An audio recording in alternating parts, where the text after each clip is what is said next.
Spectroscopy is basically a branch of chemistry in which we study about interaction between electromagnetic radiation and matter. आपने different spectroscopic techniques के बारे में, उनके नाम के बारे में, उनकी डिटेल के बारे में सुना होगा। इनका बुनियादी जो कंसेप्ट है वो क्या है कि जब भी हम किसी भी पर्टिकुलर इलेक्ट्रोमैग्नेटिक रेडिएशन को मैटर के ऊपर फॉल करवाते हैं तो जिस तरह से वो आपस में इंटरेक्ट करते हैं और उस इंटरेक्शन से हम क्या डिटेल निकालते हैं उसके बारे में हम देखेंगे। जब भी स्पेक्ट्रोस्कोपी का नाम आएगा तो बुनियादी तौर पे हम कर क्या रहे होंगे कि हम इलेक्ट्रोमैग्नेटिक रेडिएशन को मैटर के ऊपर फॉल करवा रहे होंगे। तो जब भी इलेक्ट्रोमैग्नेटिक रेडिएशन मैटर के ऊपर फॉल करवाई तो उसमें दो तरह के प्रोसेस होंगे, अब्जॉर्प्शन या एमिशन का। अब वो मैटर या तो इलेक्ट्रोमैग्नेटिक रेडिएशन को अब्जॉर्ब कर रहा है या फिर एमिट कर रहा है। अब इन दोनों के पैटर्न से हम अंदाज़ा लगा सकते हैं कि हमारे पास जो पर्टिकुलर मैटर है जिसको हम सैंपल के तौर पे यूज़ कर रहे हैं उसकी प्रॉपर्टीज़ और उसके इंटरनल स्ट्रक्चर किस तरह का है। So spectroscopy basically is a technique which is used to identify the internal structure and properties of any particular material। कि इसमें हम कोई मैटर को एज अ सैंपल यूज़ करते हैं, उसमें इलेक्ट्रोमैग्नेटिक रेडिएशन को फॉल करवाते हैं और वो जब उसके साथ इंटरेक्ट करेंगे तो यहाँ तो हमारे पास अब्जॉर्प्शन का प्रोसेस होगा और यहाँ फिर एमिशन का होगा। अब इसमें है कि अब्जॉर्प्शन और एमिशन से क्या मुराद है, क्योंकि अकॉर्डिंग टू क्वांटम थ्योरी हमारे पास जितने भी इलेक्ट्रॉन हैं जो किसी न्यूक्लियस के इर्द गिर्द रिवॉल्व कर रहे हैं किसी पर्टिकुलर मटेरियल के लिए, एक पर्टिकुलर मॉलिक्यूल के जो हमारे पास इलेक्ट्रॉन हैं वो हमेशा एक फिक्स्ड और क्वांटाइज्ड मैनर में न्यूक्लियस के इर्द गिर्द रिवॉल्व कर रहे होते हैं। अब फॉर एग्जाम्पल किसी इलेक्ट्रॉन ने किसी एक स्टेट से दूसरी स्टेट में जाना है तो एक फिक्स अमाउंट की जो एनर्जी है वो अब्जॉर्ब करेगा तो ही वो उस स्टेट में मूव कर सकता है।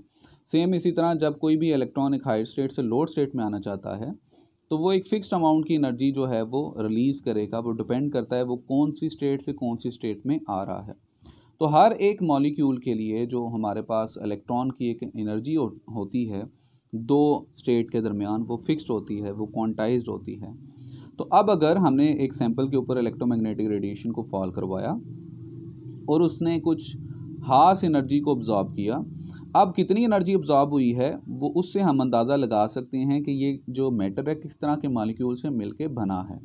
क्योंकि हर तरह का जो एटम है उसका जो एनर्जी लेवल है, उसकी जो एनर्जी स्टेट है वो क्वांटाइज्ड है और डिफरेंट है, बाकी जो इलेक्ट्रॉन है उनसे डिफरेंट है।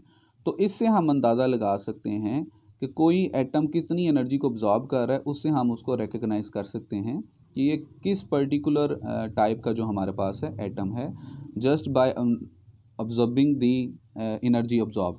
सेम इसी तरह एमिशन के प्रोसेस में जब भी कोई मैटर किसी एनर्जी को रिलीज़ कर रहा है तो उस एनर्जी को से हम अंदाज़ा लगा सकते हैं कि ये जो एटम है इसके दो एनर्जी लेवल के दरमियान का जो डिफरेंस है वो कितना होगा और उससे हम आइडेंटिफाई कर सकते हैं कि ये किस मॉलिक्यूल से मिलके बना है। तो हम मैटर की डिटेल सारी की सारी हम उससे निकाल सकते हैं। सो बेसिक बुनियादी कंसेप्ट यही है कि हमारे पास क्वांटम थ्योरी हमें ये बताती है कि कोई भी इलेक्ट्रॉन किसी भी एटम में जो रिवॉल्व कर रहा है तो वो एक फ़िक्स्ड अमाउंट की energy, fixed quantize energy levels में रिवॉल्व कर रहा है। जब वो एनर्जी को ऑब्जॉर्ब करेगा या जो एनर्जी को रिलीज़ करेगा तो एक फ़िक्स्ड अमाउंट की एनर्जी करेगा।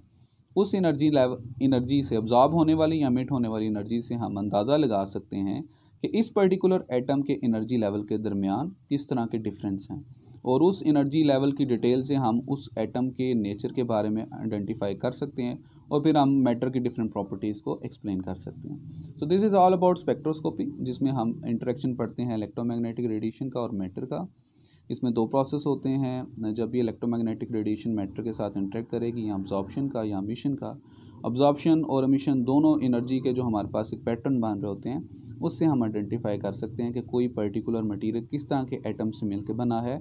और अगर हमें एटम्स का पता चल जाए तो हम बता सकते हैं कि this particular material will have such a kind of properties.